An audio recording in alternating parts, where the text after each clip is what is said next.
Hello बच्चों, कैसे हैं आप सब। अब हम स्टार्ट करने वाले हैं एलिमेंट्री ऑपरेशंस। जैसे आपके सिंपल अलजेब्रा में ऑप्शन होते हैं मल्टीप्लाई, प्लस या फिर माइनस करने का, सब्ट्रैक्ट करने का, ऐसे ही मैट्रिक्स के अंदर भी कुछ ऑपरेशन लगते हैं जिससे मुझे मैट्रिक्स को ट्रांसफॉर्म करना होता है। ठीक है, तो इनवर्स ऑफ मैट्रिक्स करने से पहले हम देखते हैं कि ऑपरेशन जो है मैट्रिक्स के ऊपर अप्लाई कैसे होते हैं। तो जो सबसे पहले है वो होगा मेरा interchanging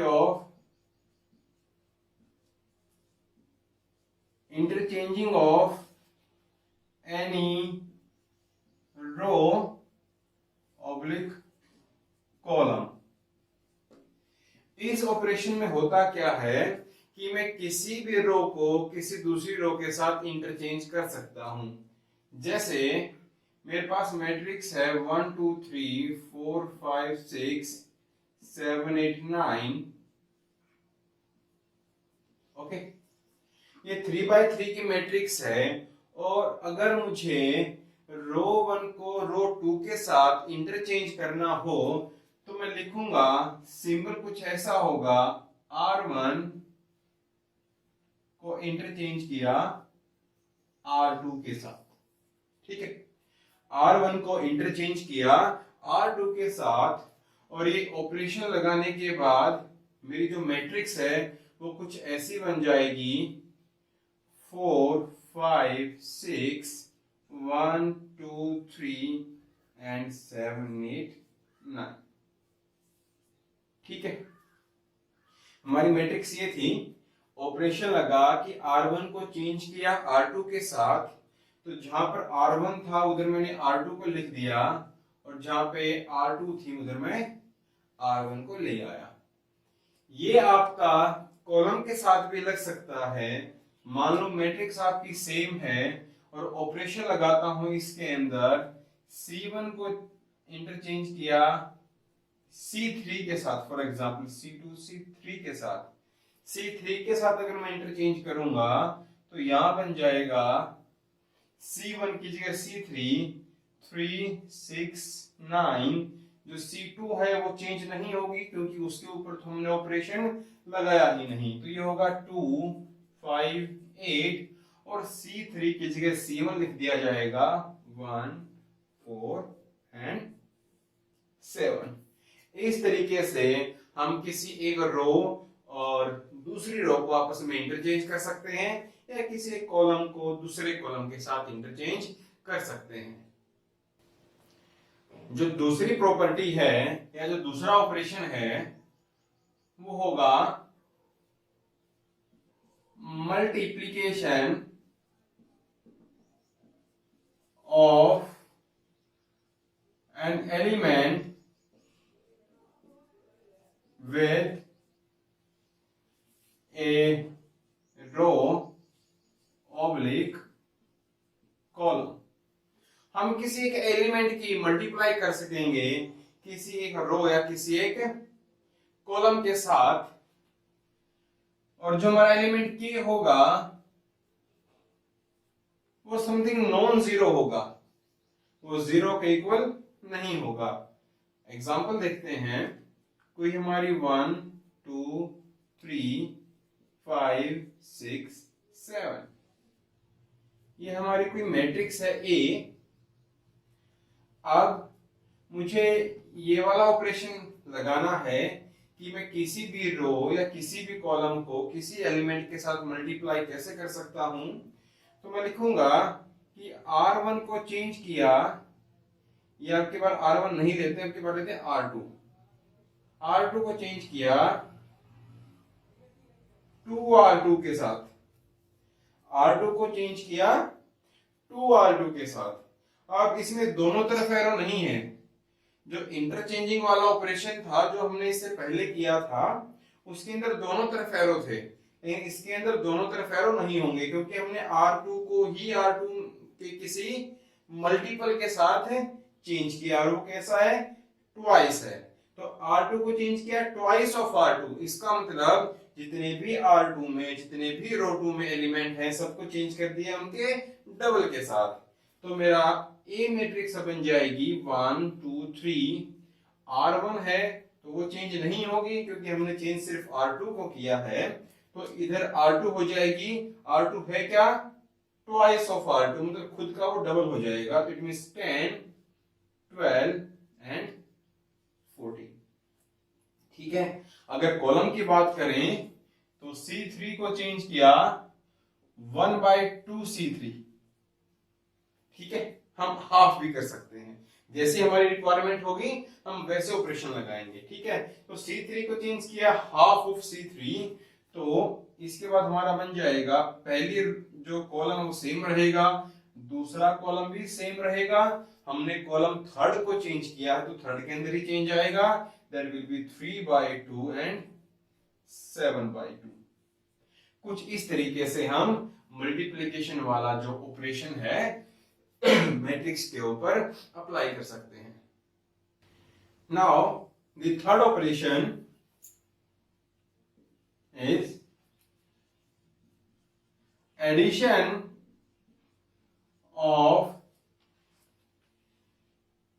of the corresponding elements of any row oblique column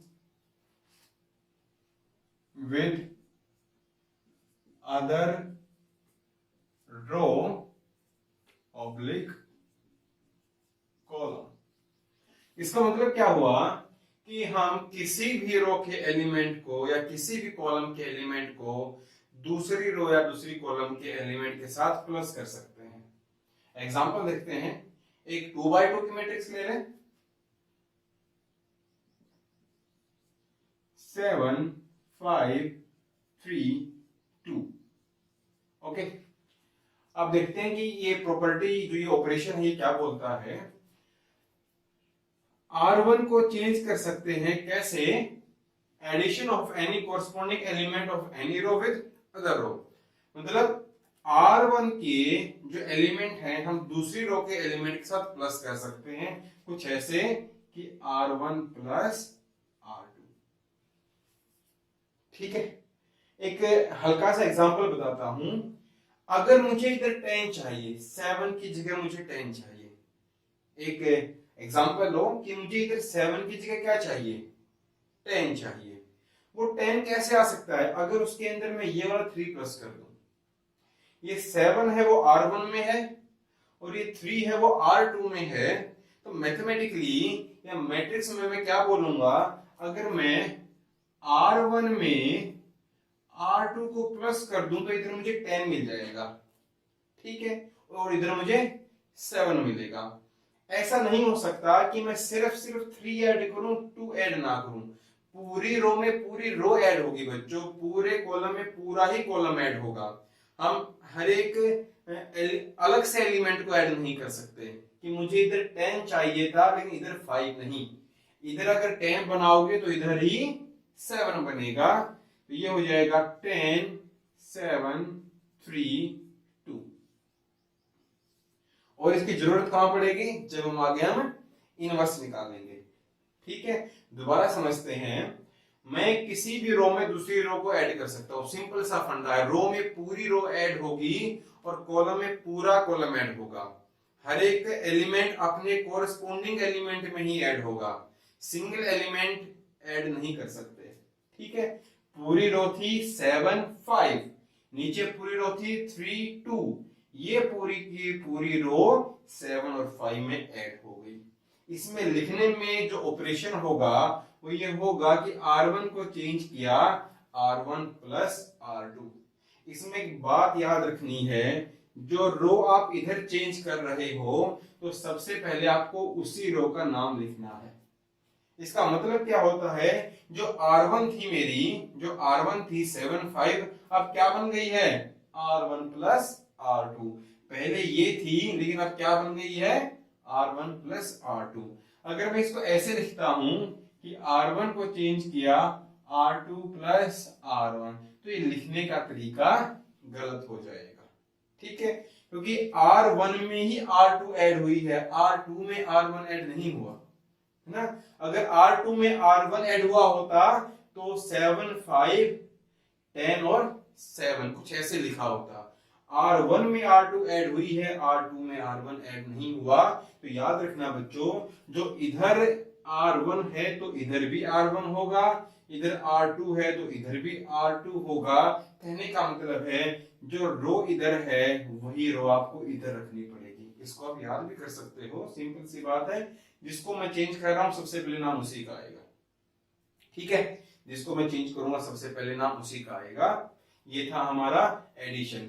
इसमें कुछ और चीज भी कर सकते हैं। फॉर एग्जांपल एक और प्रॉपर्टी लिखते हैं हम, ऑपरेशन सॉरी, एग्जांपल सेम लिखते हैं। R2 को चेंज किया। अब मैं अगर R2 को चेंज कर रहा हूं तो सबसे पहले इधर चेंज होने के बाद किसका नाम लिखूंगा? R2 का ही नाम लिखूंगा। R2 कैसे चेंज किया? R2 plus twice of R1, ये भी कर सकता हूं मैं। ऐसा ऑपरेशन भी जस्टिफाई होगा कि R2 में R1 का डबल प्लस कर दिया, ये भी लिख सकते हैं। तो मेरा क्या बन जाएगा? 7 5, इसके अंदर इसका डबल प्लस करूंगा, इसका डबल हो जाएगा 14, उसमें ये प्लस करूंगा, दैट विल बी 17 10 एंड 12। ये कुछ मेरा ऐसे हो सकता है, ठीक है। इधर माइनस भी आ सकता है, प्लस भी आ सकता है, वो हमारी क्वेश्चन की जो रिक्वायरमेंट है उसके अकॉर्डिंग हम क्वेश्चन को आगे प्रोसीड करेंगे, ठीक है बच्चों। ये कुछ आपके ऑपरेशन थे, और जैसे जैसे हम क्वेश्चन करेंगे कुछ अलग टाइप के अगर ऑपरेशन है तो वो भी मैं आपको बताऊंगा। Now last topic of the chapter matrix, inverse of A matrix. हम इनवर्स किसी मैट्रिक्स का कैसे निकालते हैं, तो लिख लेते हैं इनवर्स ऑफ ए मैट्रिक्स, ठीक है। इनवर्स ऑफ ए मैट्रिक्स, तो सबसे पहली बात, जो इनवर्स होगा मैट्रिक्स का वो यूनिक होगा, यूनिक इनवर्स। इसकी थ्योरम भी करेंगे हम थोड़ी देर बाद। प्रॉपर्टी देख लेते हैं कैसे कैसे होंगी। जो भी इनवर्स होगा मैट्रिक्स का वो कैसा होगा? यूनिक होगा। जैसे हमने रिलेशन और फंक्शन में किया था, किसी भी फंक्शन का इनवर्स जो रहता है वो यूनिक रहता है, ठीक है। सेकंड थिंग, अगर किसी भी मैट्रिक्स का आपको इनवर्स निकालना है तो उसका ऑर्डर या फिर वो एक स्क्वायर मैट्रिक्स होनी चाहिए, ठीक है। मैं रेक्टेंगुलर मैट्रिक्स का इनवर्स नहीं निकाल सकता, ठीक है। उसका कैसा होना जरूरी है? एक स्क्वायर होना जरूरी है। Third, if A is a square matrix, then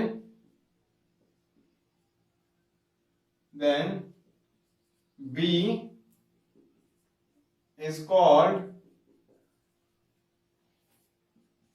the inverse of A if AB is equal to BA is equal to I। और I आपको पता क्या होता है? आइडेंटिटी मैट्रिक्स या यूनिट मैट्रिक्स। इसको यूनिट मैट्रिक्स बोल सकते हो या फिर आइडेंटिटी मैट्रिक्स, ठीक है। AB is equal to BA is equal to I। अगर दो मैट्रिक्स की मल्टीप्लाई आई का मतलब 1, यूनिट मैट्रिक्स। अगर दो चीजों की मल्टीप्लाई 1 आई तो इसका मतलब क्या हुआ कि वो दोनों एक दूसरे के इनवर्स हैं, ठीक है। अगर कुछ ऐसा है a dot B is equal to B dot A is equal to I, तो ऐसे अगर मुझे मिला तो मैं लिख दूंगा a inverse is equal to b या फिर b inverse is equal to a, ठीक है। और इसमें याद रखने वाली बात यह है कि जो ऑर्डर A का होगा वही ऑर्डर B का होगा। अगर A हमारे पास 2/2 की है तो बी भी हमारे पास 2/2 की होगी। अगर A B is equal to I मिलता है, इन्हीं दो मैट्रिक्स की मल्टीप्लाई अगर आपको 1 मिलती है, और मैट्रिक्स में 1 लिखने का तरीका क्या है, आई लिखना पड़ता है। आई का मतलब 1, आइडेंटिटी मैट्रिक्स। अगर दो मैट्रिक्स की मल्टीप्लाई आई आई, इसका मतलब वो एक दूसरे की इनवर्स है। ए है वो बी का इनवर्स है, बी है वो ए का इनवर्स है। चलिए एग्जांपल देखते हैं। We have a question, if there is a matrix A and there is another matrix B, दोनों का ऑर्डर 2/2 है, और क्वेश्चन है हमारा use this matrix use the product of these two matrices to find B inverse. ठीक है, simple question है कि इन दोनों का प्रोडक्ट करना है और उसका यूज करके हमें निकालना है कि B का इनवर्स क्या होगा।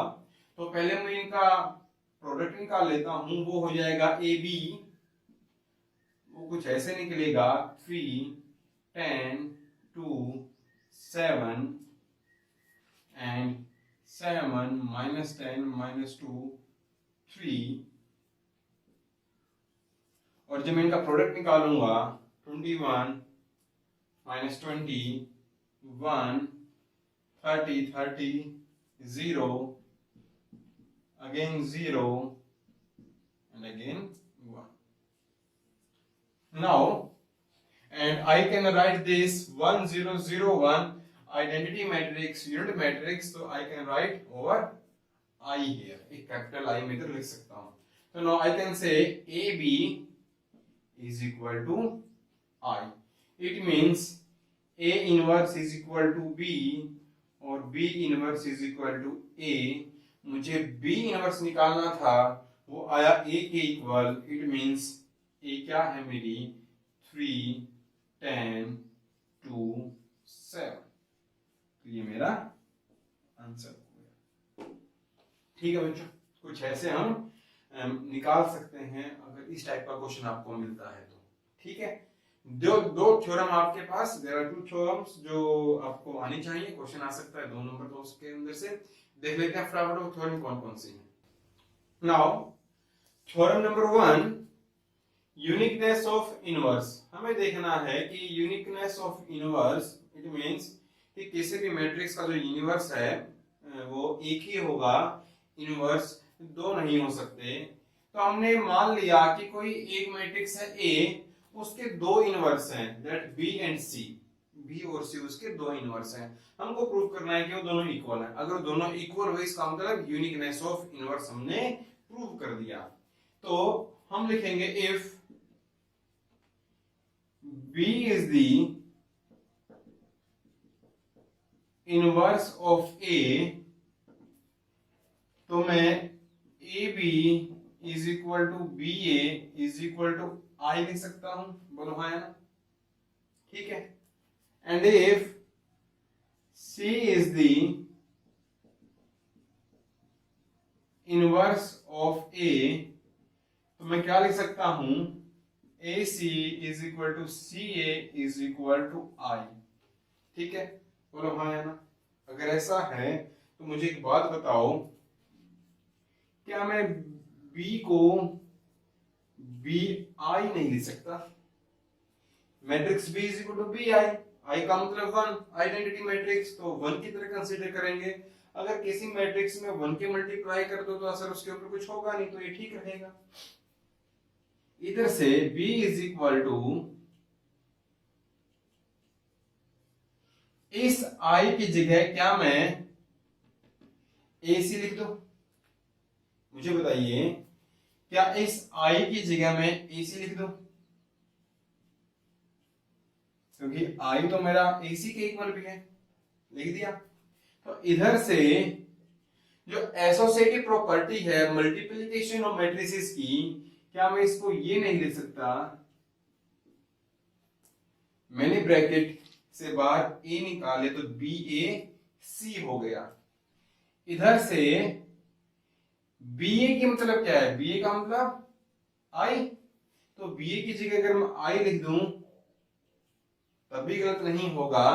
तो इधर से B is equal to C आ गया, जो मुझे प्रूव करना था। ठीक है, 2 नंबर का आ सकता है अगर आया तो, लेकिन आपको मालूम होना चाहिए uniqueness of inverse. Now the second theorem, ये भी थोड़ी सी इंपॉर्टेंट है, देख लेते हैं क्या बोलती है। अगर ए और बी दो मैट्रिक्स है मेरे पास, इन्वर्टिबल है, उनका इनवर्स निकाला जा सकता है, तो ए बी का inverse is equal to B inverse A inverse. आपने कुछ ऐसे पढ़ा होगा ट्रांसपोज में, जो ए बी का ट्रांसपोज होगा वो बी ट्रांसपोज ए ट्रांसपोज होगा।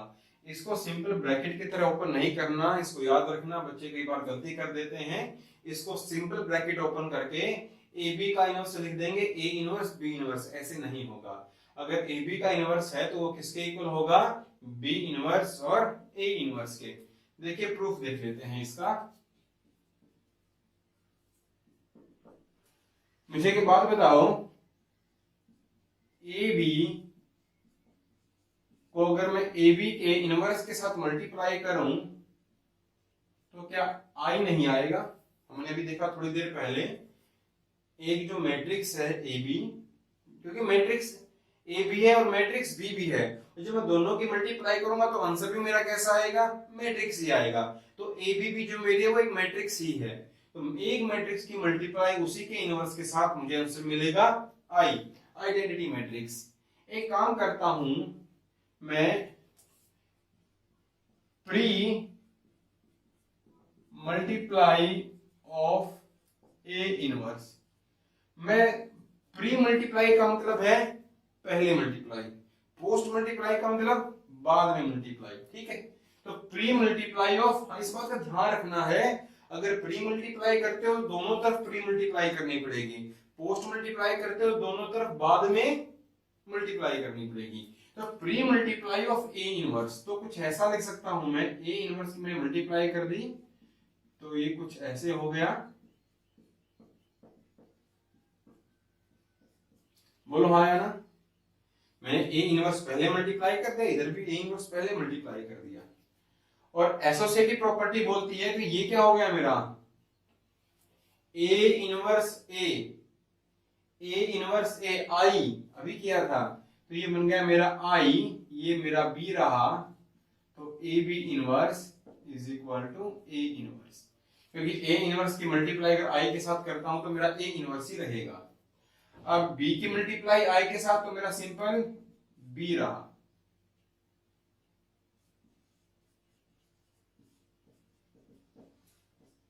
Now pre multiply of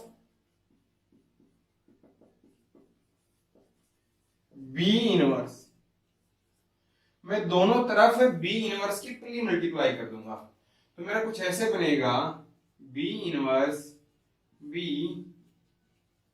A B का inverse B inverse A inverse, तो मुझे इधर से आंसर मिला आई, और ए बी का इनवर्स मेरा एज इट इज रहेगा,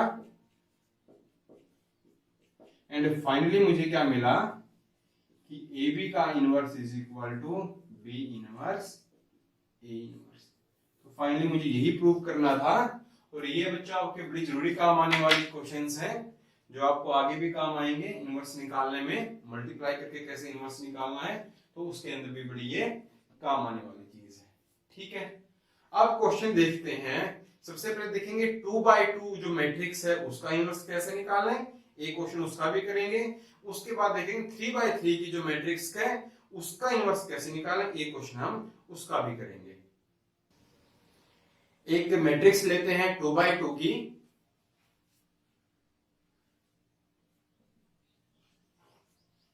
9 5 7 and 4, and the question is using row elementary transformation find A inverse। Using row elementary transformation find A inverse. तो रो एलिमेंट्री ट्रांसफॉर्मेशन का मतलब कि आपको रो के साथ छेड़छाड़ करनी है। रो के साथ ही खेलना है, उनको ही ट्रांसफॉर्म करना है, मतलब रो वाले ऑपरेशन लगाने हैं, आपको कॉलम वाले ऑपरेशन नहीं लगाने। अगर इधर लिखा होता यूजिंग कॉलम एलिमेंट्री, इसका मतलब कॉलम वाले ऑपरेशन लगाने थे। कैसे? C1 को चेंज किया C2 में, C3 को चेंज किया C1 में, इसका मतलब कॉलम में ही हमने ऑपरेशन लगाने होते हैं। लेकिन अगर लिखा है कि रो एलिमेंट्री, इसका मतलब सिर्फ रो के अंदर ही हमको खेलना है, जो भी प्लस माइनस करना है, हमको जो भी ऑपरेशन लगाना है वो रो के अंदर ही लगाना है। चलिए देखते हैं कैसे करते हैं। मुझे एक बात बताइए, let 5 is equal to 1 into 5, बोलो क्या मैं लिख सकता हूं? 5 इज इक्वल टू 1 इंटू 5, ये 1.5 नजर आ रहा होगा आपको, मल्टीप्लाई कर देते हैं। ठीक है, लिख सकता हूं। ठीक है, अब एक काम करता हूं, मुझे इनवर्स निकालना है 5 का। ठीक है, मैं कुछ ऑपरेशन इसके ऊपर लगाऊंगा और जो ऑपरेशन इसके ऊपर लगाऊंगा वही ऑपरेशन इस 1 के ऊपर लगाऊंगा। कैसे? मैं इधर ऑपरेशन लगाता हूं डिवाइड बाय 5, तो अगर इधर ऑपरेशन लगाऊंगा ये बनेगा मेरा, बोलो कुछ ऐसे। जो मेरा ये वाला 5 था, इसको तो मैंने छेड़ा ही नहीं। क्यों? क्योंकि दोनों की मल्टीप्लाई है, कोई फर्क नहीं पड़ता मैं इसके डिवाइड में लिखूं या इसके डिवाइड में लिखूं। तो मैंने इस 5 को नहीं छेड़ा, इस 5 को तो 5 रहने दिया। हाँ, जो ऑपरेशन इसके ऊपर लगाया वो मैंने इस 1 के ऊपर लगा दिया। बोलो हाँ या ना? ठीक है, इसको मैंने डिवाइड किया 5 से, तो मैंने इसको भी कर दिया, दोनों इक्वल होंगे ही होंगे। अब मेरे पास आंसर क्या आ गया? 1 इज इक्वल टू 1/5, कुछ ऐसा। बोलो हाँ या ना? अब इसकी और इसकी मल्टीप्लाई क्या है? 1। भाई इसकी और इसकी मल्टीप्लाई क्या आ गई? 1। इसका मतलब 5 का इनवर्स क्या हुआ? 1/5, और 1/5 का इनवर्स क्या हुआ? 5। अभी तो हमने पढ़ा था प्रॉपर्टीज में, अगर किन्हीं दो नंबर की मल्टीप्लाई 1 आ गई, वो एक दूसरे के इनवर्स होते हैं। ठीक है, तो हमने मेनली करना क्या है, इस वाले नंबर को सेम रखा, जो ऑपरेशन इधर लगाया वही ऑपरेशन इधर लगाया। हमने इधर ऑपरेशन लगा के इसको क्या बनाना था? 1। ये मेरा जो भी बना उसकी चिंता नहीं थी मुझे तो इस तरफ 5 है, इसको मैंने क्या बनाना था? 1। और 1 क्यों बनाना था? क्योंकि दो चीजों की मल्टीप्लाई अगर 1 आ गई तो वो एक दूसरे का इनवर्स बन जाएंगी, इसलिए इस 5 को मैंने ऑपरेशन लगा के 1 बना दिया। ठीक है, तो इसका यूज इसमें कैसे करना है वो देख लेते हैं। देखिए, क्या मैं ए को आई ए नहीं लिख सकता? बोलो भाई। ठीक है, अब ए क्या है मेरा? 9 5 7 4, और आई क्या होता है? और मैंने बताया था कि इसको मैं सेम टू सेम रखूंगा, इसको मैं ए रहने दूंगा। ठीक है, क्योंकि ए इंटू समथिंग अगर 1 मिला तो ये दोनों एक दूसरे का इनवर्स होंगे। ठीक है, जो इधर 5 था मैंने उसको क्या बना दिया था? 1। लेकिन अब इधर क्या है? ए, ये है मेरे पास, मुझे इसको क्या बनाना है? 1। और मैट्रिक्स में 1 का मतलब क्या होता है? Identity matrix. तो इसका मतलब मुझे इसको क्या बनाना है? Identity matrix. मुझे इसको ऐसा ऐसा बनाना है, मतलब मुझे इसको बनाना है 0 1 0 0 1। ठीक है, जो ऑपरेशन इधर लगाऊंगा वही ऑपरेशन इधर लगाने पड़ेंगे। अभी मैंने बात की थी आपसे कि दोनों तरफ सेम ऑपरेशन लगेंगे। ठीक है, तो मुझे इसको 1 0 0 1 बनाना है। जो ऑपरेशन हमने सीखे थे उन्हीं ऑपरेशन की हेल्प से हम इसका इनवर्स निकालेंगे। ठीक है, अब 9 की जगह क्या चाहिए? 1। तो क्या मैं ऐसे लिख सकता हूं, R1 को चेंज किया 1/9 R1, कि मैं इसको 9 से डिवाइड कर दूं, इधर क्या बन जाएगा? 1 बन जाएगा। लेकिन कुछ बच्चे बोलेंगे सर ये भी तो 5/9 बन जाएगा, लेकिन मेरी मजबूरी है, मैं किसी एक एलिमेंट को डिवाइड या मल्टीप्लाई नहीं कर सकता। मेरा ये ऑपरेशन लगा है पूरी की पूरी R1 पे, तो मेरी पूरी की पूरी R1 ही चेंज होगी। तो ऑपरेशन के बाद मेरा बन जाएगा ये 1 5/9 7 4। बोलो हाँ यार, ठीक है। तो मुझे 1 चाहिए था, मुझे 1 मिल गया। अब मुझे इधर क्या चाहिए, 0, ठीक है। मैं किसी जीरो की मल्टीप्लाई नहीं कर सकता। मैंने बताया था कि जो ये होगा जिसके मल्टीप्लाई करूंगा वो नॉन जीरो होना चाहिए।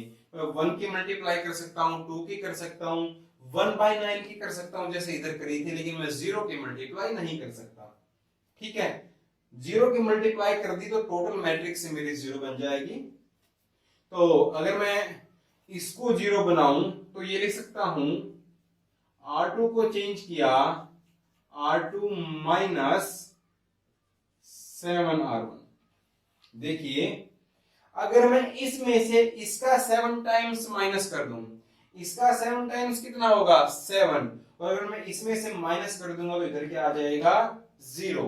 मैंने R2 को चेंज किया तो इधर भी R2 लिखा और इधर भी R2 लिखा। ये बात आपको ध्यान रखनी है, क्वेश्चन गलत हो जाएगा, ऑपरेशन गलत माना जाएगा। वो इधर और इधर आपको सेम रो लिखनी है। अगर इधर R2 है तो इधर भी आपको R2 ही लिखनी है, क्योंकि R2 में से माइनस कर रहे हो ना, R1 में से तो माइनस नहीं करोगे आप, R2 में से किसी चीज को माइनस करोगे तो R2 में ही चेंज आएगा वो।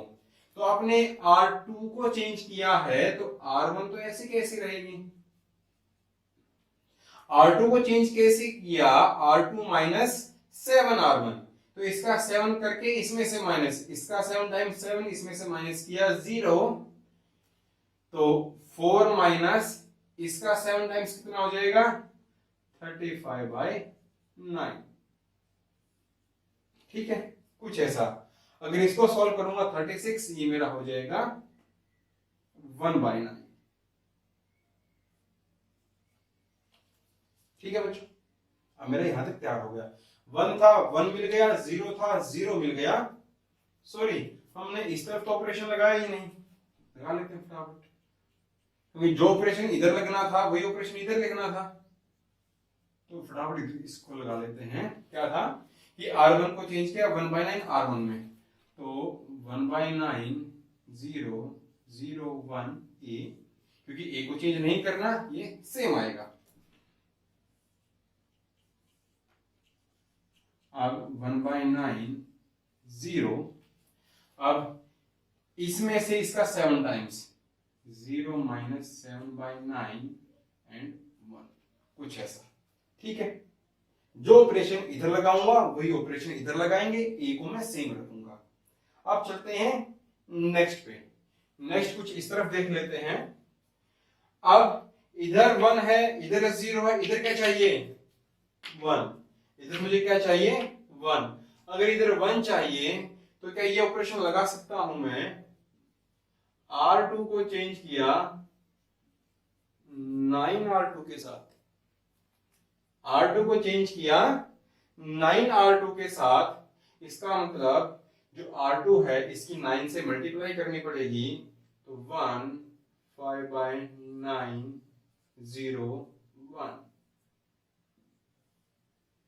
Is equal to, same operation इधर लगाना पड़ेगा,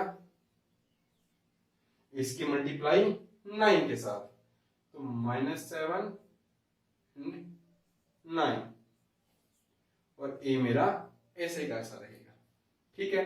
नाउ 1 मिला 0 मिला 1 मिला, अब ये रहेगा इधर 0 चाहिए, तो इधर 0 बनेगा इसकी हेल्प से, तो ये हो जाएगा R1 को चेंज किया, क्योंकि मुझे इस जगह 0 चाहिए तो मुझे इस पूरी को ही चेंज करना पड़ेगा। सिंपल मैं केवल इस एलिमेंट को चेंज नहीं कर सकता, तो इसको 0 बनाना पड़ेगा, तो इसके पूरी के ऊपर ऑपरेशन लगेगा, और ये है मेरा R1 के अंदर।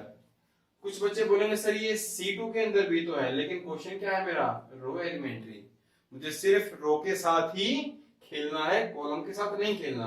तो R1 को चेंज किया R1 माइनस 5/9 R2, ठीक है।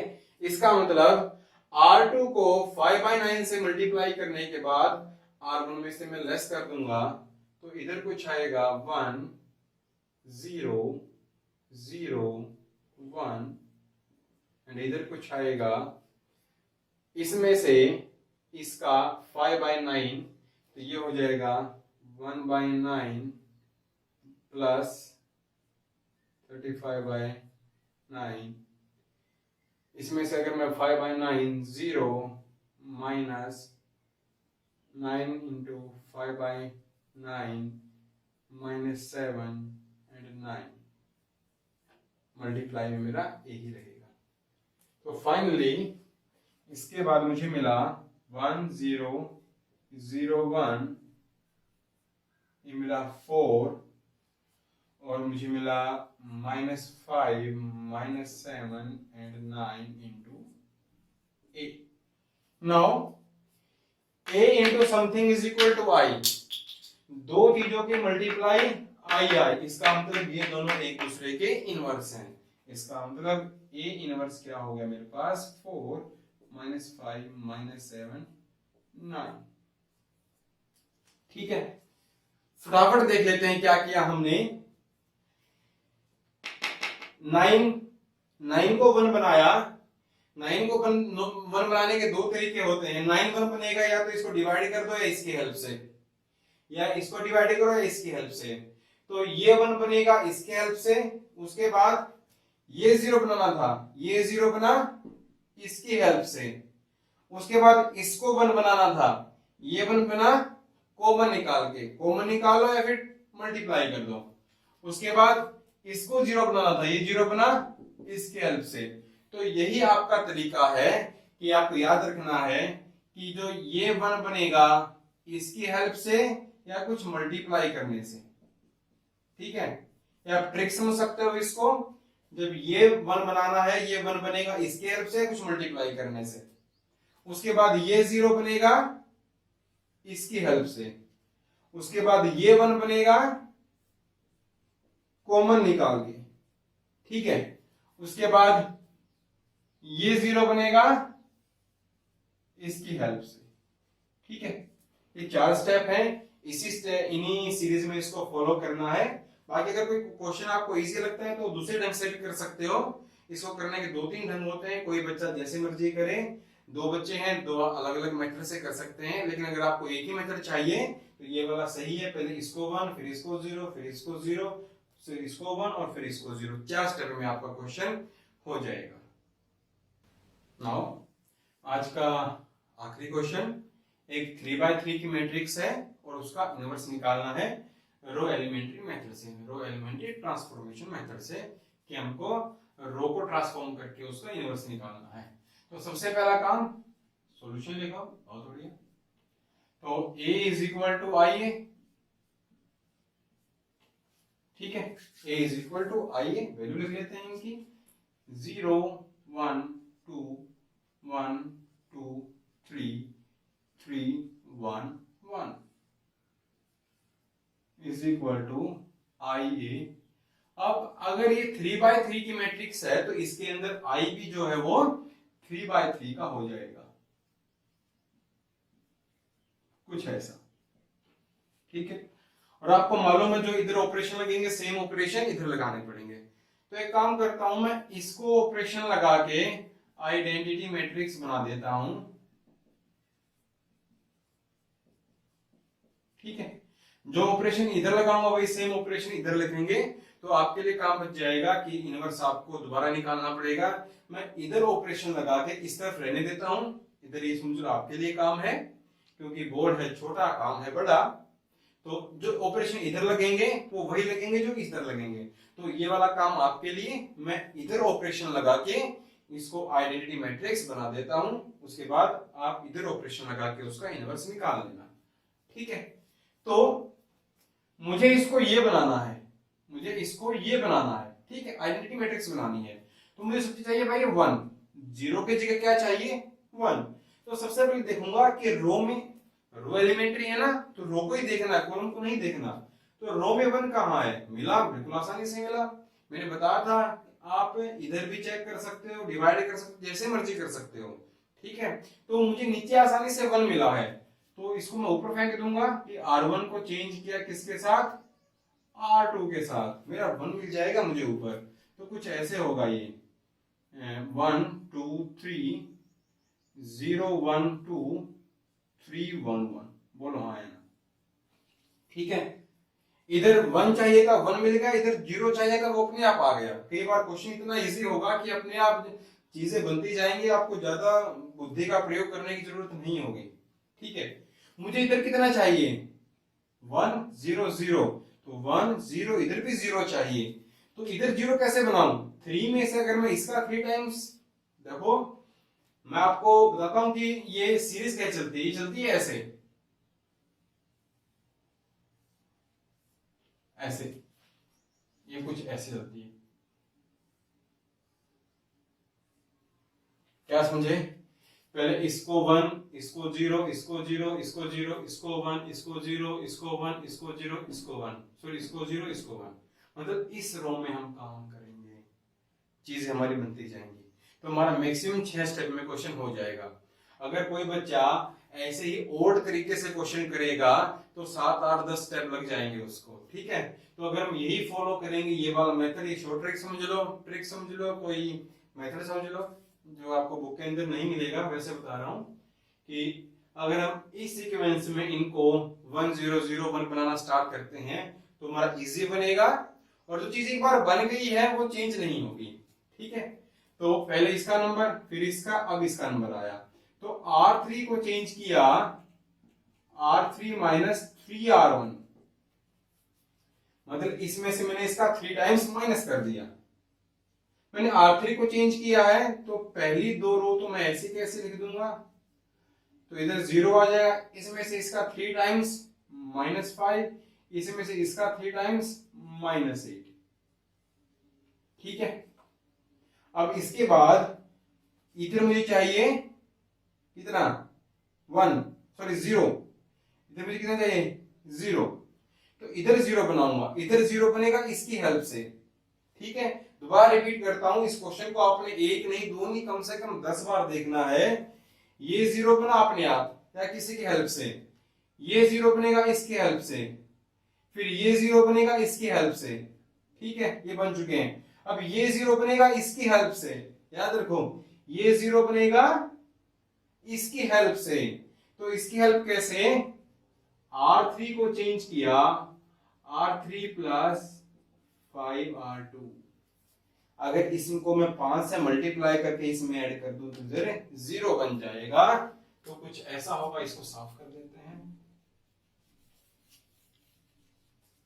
तो वो बनेगा R3 चेंज हुई है तो पहली 2 की 2 तो ऐसे लिख देते हैं 1 2 3 0 1 2, तो 0 0, इसका 5 टाइम्स सेट इसमें करना है, 5 टाइम्स 10 -2 दैट विल बी 2। ठीक है बच्चों, अब 1 0 0 0 इधर, अब इसका नंबर देखो सीक्वेंस क्या है, तो ये साफ साफ बना रखा है मैंने, कहां कहां जा रहा है, ये ऐसे ऐसे, अब इसका नंबर आया है, और ये बनेगा कॉमन निकाल के। ठीक है, जो चीज मैं बोल रहा हूं 3x3 के क्वेश्चंस के लिए वो लिख लो आप एक पेज निकाल के, कि ये बनेगा अपने आप या कॉमन निकाल के। ठीक है, ये बनेगा इसकी हेल्प से, ये बनेगा इसकी हेल्प से, फिर गिर गया। ठीक है, फिर ये बनेगा इसकी हेल्प से, अब इसका नंबर आया है, ये बनेगा कॉमन निकाल के, बहुत बढ़िया, कॉमन निकाल दो, R3 को चेंज करो 1/2 R3, ये 5 6 मैक्सिमम 7 स्टेप में आपका क्वेश्चन निकल आएगा, जैसा मर्जी क्वेश्चन हो आपका, 1 2 3 0 1 2 एंड 0 0 2। ठीक है, सॉरी 1 1 1 1 नाउ 1 0 0 0 1, ये तो अपने आप बन आ गया। इधर क्या बनाना है, अब किसका नंबर आया, सॉरी 3, अब इसका नंबर आया, इसके बाद इसका नंबर है, अब ये किसके हेल्प से बनेगा, ये बनेगा नीचे वाले की हेल्प से, बहुत बढ़िया। तो R2 को चेंज किया R2 माइनस 2R3, अगर मैं इसमें से इसका डबल माइनस करूं तो 0 बन जाएगा, मेरा होगा 1 2 3 0 1 0 0 0 1, कुछ ऐसा होगा। ठीक है, इसके बाद नंबर आता है इसका, ये पहले से होने, इसके बाद नंबर आएगा इसका, ये बनेगा इसकी हेल्प से, ये बनेगा इसकी हेल्प से। तो R1 को चेंज किया R1 माइनस 2R2, तो ये बन गया 1 0 3 0 1 0 0 0 1। नाउ हर चीज हो चुके, बस ये बचा है, और ये बनेगा इसकी हेल्प से। ठीक है, और इसमें हो जाएगा R1 को चेंज किया R1 माइनस 3R3 0 1 0 0 0 0 1। नाउ ये मेरी आइडेंटिटी मैट्रिक्स बन चुकी है।